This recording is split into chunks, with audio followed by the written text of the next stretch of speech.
Cette First se retrouve pour une nouvelle vidéo Lego Magazine. Aujourd'hui, le petit magazine du coup, Marvel Spider-Man de ce mois d'avril 2023. Et donc, aujourd'hui, c'est le bouffon vert, la fameuse figurine présente bien dans ce magazine. On va lui faire regarder le tour, effectivement. Donc, voilà.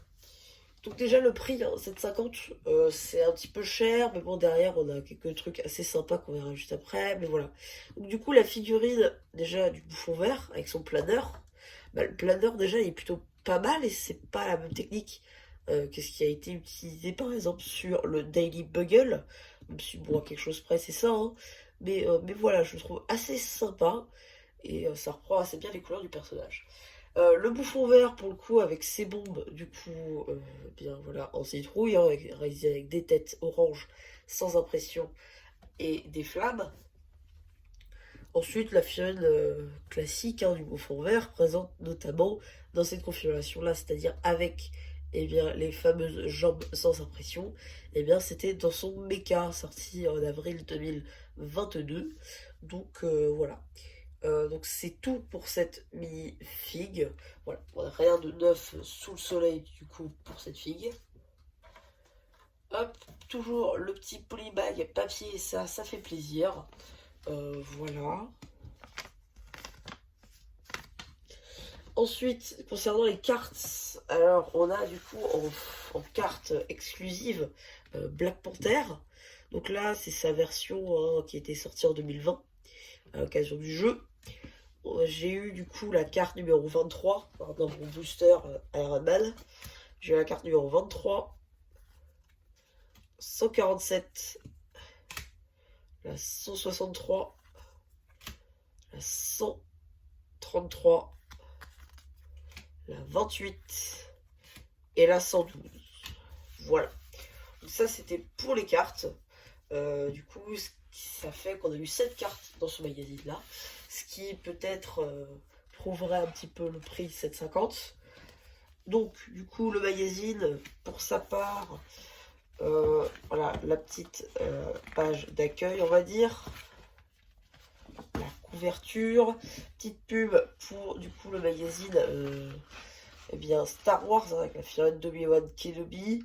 Je crois que c'est celle qui était dans son vaisseau, qui était sortie pour sa série.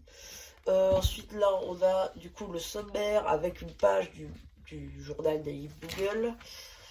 Juste là, une page du coup sur le bouffon vert ainsi que la notice pour si vous n'avez pas inventé le planeur. Après, normalement, avec l'image, ça va le faire. Hop, ici, une sorte de petit jeu dans le laboratoire de Spider-Man. Encore d'autres petits jeux, des mots croisés et des puzzles. Enfin, des trouve la différence. Petite BD avec Electro pour le coup, dans sa version comics. C'est vrai que Electro n'a pas eu énormément non plus d'itérations en Lego, mais est-ce qu'un jour on aura la version comics? Je sais pas trop. BD tout à l'heure. Petite fiche du coup sur Mysterio, ses infos, etc. Poster du coup ici avec le super bouffon juste là. Ici Spider-Man et l'homme sable. Et avec super bouffon du coup on a le bouffon vert tout court. Encore un petit jeu où il faut colorier et trouver les suites de nombres. Un petit jeu sur 2 pages avec Spidey et Miles Morales. Quelques petites pages de BD mettant en scène le bouffon vert et Electro.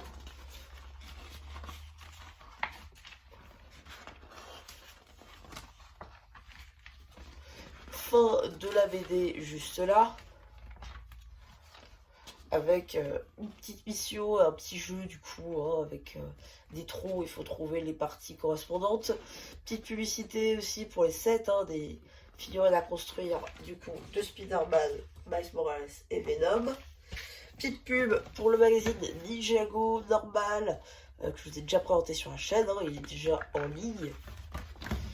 Petite pub du coup pour les cartes, cette fois-ci Marvel Avengers. On peut voir du coup que l'équivalent des platines ici, c'est les dorés, qui sont visiblement très rares. C'est la même chance qu'une platine, pour Ninjago par exemple. Hop, et qu'est-ce qu'on a du coup dans le prochain numéro? Ouais, Venom encore. Alors, bon, déjà on a une petite pub aussi pour le prochain magazine Ninjago Legacy avec Wu, qui sera très intéressant, on le verra quand ça sortira. Mais du coup, ouais, le 27 juillet, on se reprend Venom, qui était déjà sorti en mars 2021, je crois. Donc c'est un peu dommage qu'on se le retape. Maintenant, c'est vrai qu'il y a plus de tentacules que la dernière fois. Ça a l'air d'être un petit peu plus fourni. On a la carte du coup de Ant-Man. Je me demande si c'est Hank Pym ou Ant-Man du coup dedans. Enfin voilà, ça peut être sympa à voir du coup quand ça sortira. Ça sort le 27 quoi, mais à voir du coup quand on l'aura dans les mains. Je sais que pour l'instant je suis assez refroidi à l'idée, mais bon, pourquoi pas après tout. Euh, des fois c'est bien de retrouver des choses. J'avoue, j'aurais quand même aimé que l'on retrouve, je sais pas, Captain Marvel par exemple, qui est un numéro qu'on n'a pas eu, nous en France. Pourquoi pas? Ça aurait des plus à l'étranger, mais bon, après tout, pourquoi pas? Enfin bref. Bon, écoutez, c'est à peu près tout hein, pour ce petit magazine. Après, pour le bouffon vert, je vous conseille quand même, puisque mine de rien, on a une carte en édition limitée, un paquet de cartes, plus le bouffon vert. Si vous avez en plus pas de planeur, c'est bien. Si vous avez un custom qui est peut-être mieux fait, moi je sais que j'utilisais les jambes tampographiées en fait de la version 4+, à l'occasion de Ultimate Spider-Man, que j'avais trouvé en brocante en fait, mais j'utilise sur cette version-là, ça rend super bien. Et ouais, bah voilà, c'est à peu près tout hein, ce que je peux vous dire sur ce petit magazine Marvel Spider-Man. J'espère que cette vidéo vous aura plu. Surtout, n'hésitez pas à me dire ce que vous avez pensé hein, une fois que j'aurai fait le post communautaire. Et voilà, bah du coup, c'était MCH, je vous aura plu, qui vous dit bye bye.